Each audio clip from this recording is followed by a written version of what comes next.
Hello, and thank you for joining us for another episode of This Week in AML. I'm John Byrne, Chair of the AMLRS Advisory Board. And I'm Elliot Berman, our Creative Director. We are excited to welcome you to the This Week in AML podcast, where we explore key news and developments in the global financial crime prevention community. Hi, John. How are you today? Hi, Elliot. How's everything going? Goes as it goes, but it stopped raining here, so that's a good thing. Yeah, we've been having quite a bit of rain, and as we record this, hoping that opening day in baseball doesn't get shut out. Of course, in Milwaukee, it's a closed roof, so if it's raining whenever they have opening day, that's not going to be a problem.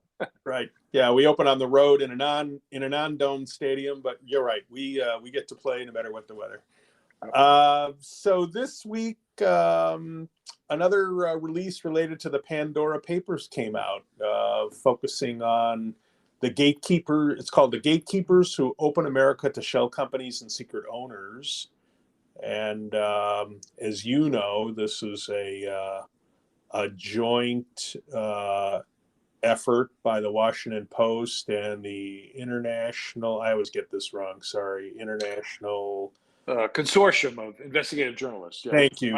ICIJ. I mean, I can see it in my head, but I can't get the words out. It's what happens when you get old. So very interesting, actually attacking or focusing in on, I think that's fair, a piece of the reasonably Byzantine approach to how corporations in the United States, do their business is something called registered agents. So let me take 30 seconds for those of our folks in our audience who aren't familiar with this part of the corporate universe.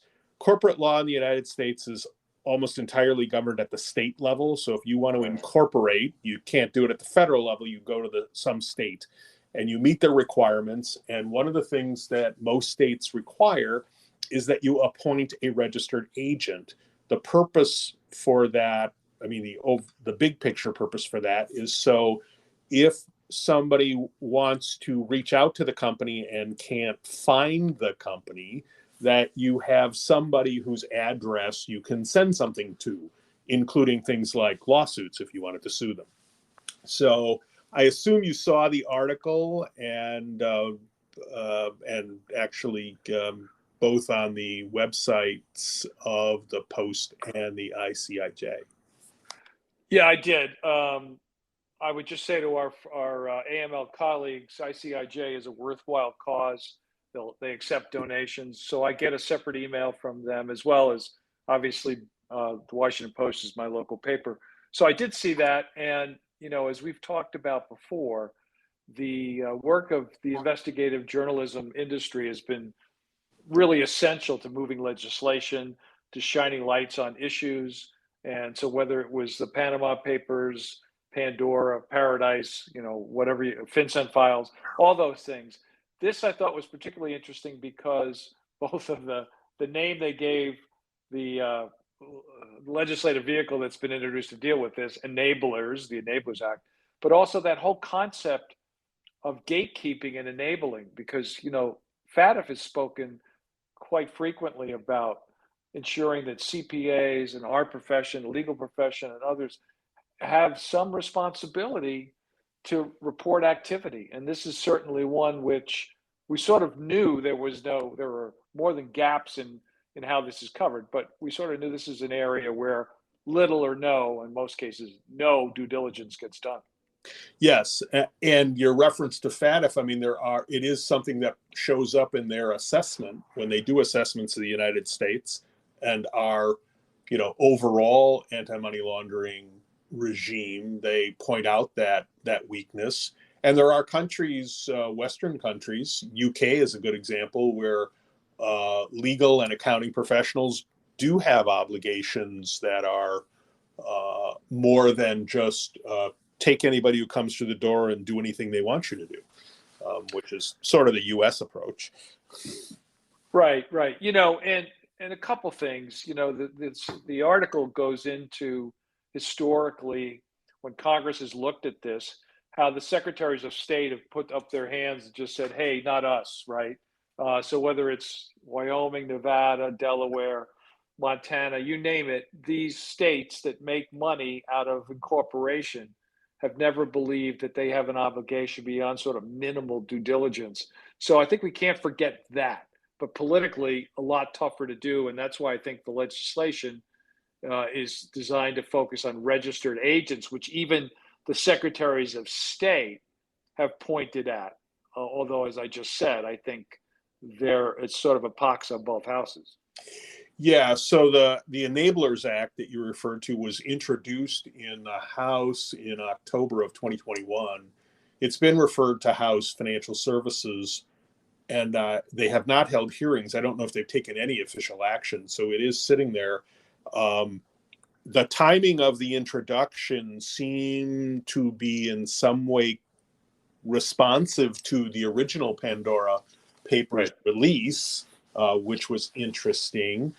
The other thing is the article focused a lot on Wyoming, and there was reference to the fact that there was some effort a few years ago to introduce a piece of legislation in the Wyoming legislature to try to tighten some of this up.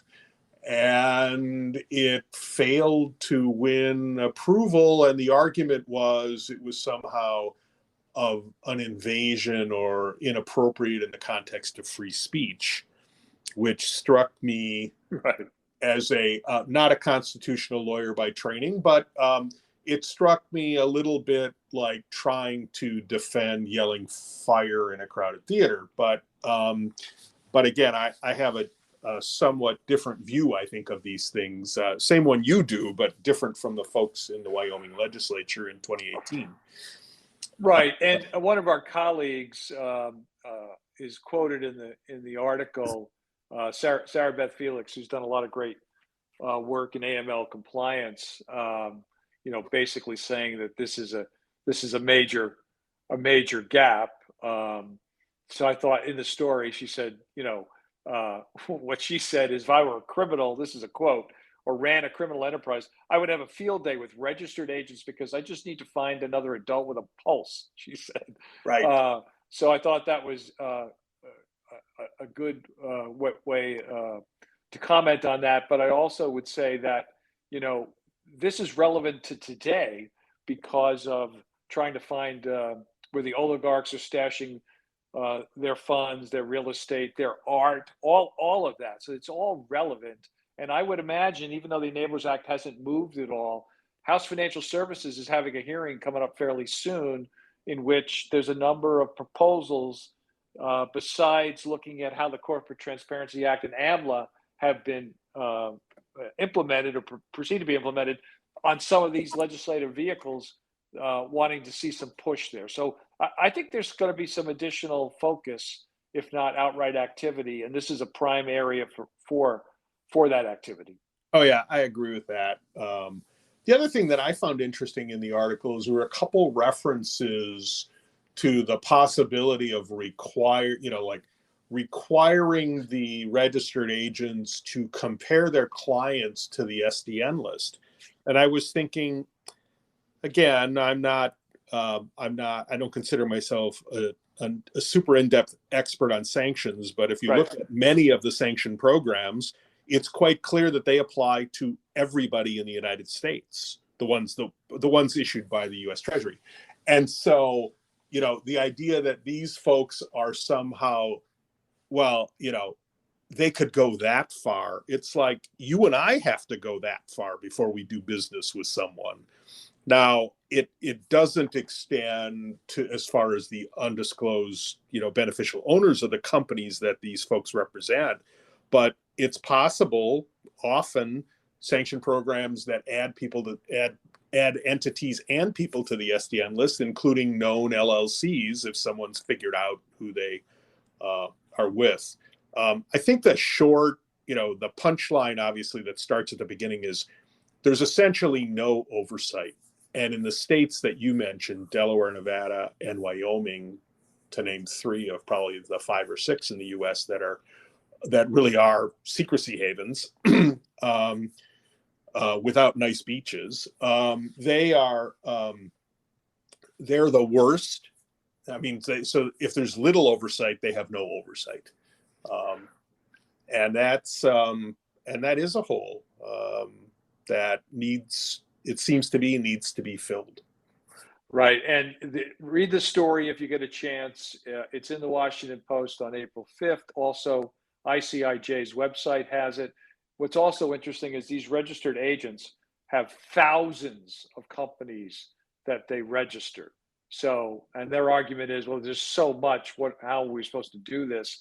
The Wyoming focus said the number of LLCs has soared past 10 years from 4,200 to 220,000. So that tells you all you need to know. Yes. Last little factoid. So the article focuses a lot on individual, or what I think of as small, operations that are acting as registered agent. There are legitimate large corporate service companies that do service, they act as registered agents for all kinds of legitimate businesses. I mean, you have an LLC and I have an LLC, and I actually have, the law firm that does the legal work for my LLC. They have a subsidiary that is in fact a registered agent, so that the annual report stuff comes somewhere that it'll actually get to me, as opposed to if I moved and forgot to change the address of the business. So there's legitimate activity going on here, but there's a lot of not my job and don't look at me, and I'm not, I'm just collecting my fee and doing what the client tells me, and I don't even know who the client is. It sounds a lot like our friends in the real estate industry, frankly.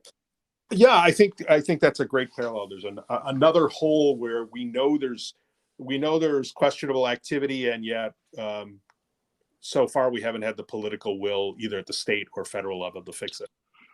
That's right. Real quick, a couple things I want to highlight that are coming up. April 28th, you'll be moderating a panel on helping prevent domestic terrorism. That is at 1:00 Eastern time.